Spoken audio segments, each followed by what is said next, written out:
අසමින්නේ මග යන අම්මා කෙනෙක් අග යන්නට මට අවසර දෙනු මැන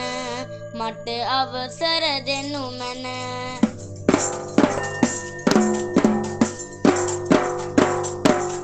මහ බෝසත් ගුණ ඇති අම්මලා මේ ලොවති ඒ වගේ අම්මෙක් අද දින පිරිදුවකින් අගයමි පිරිදුවකින් අගයමි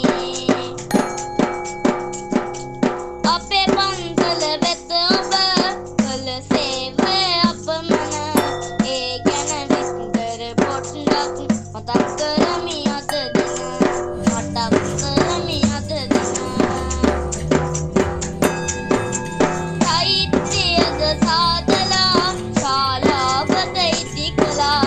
සසර ගමන කෙටි කරන්න පින්කම් ටික රැස් කළා පින්කම් ටික රැස් කළා දහම් දැනුම ලබා ගන්න දහම් පාසල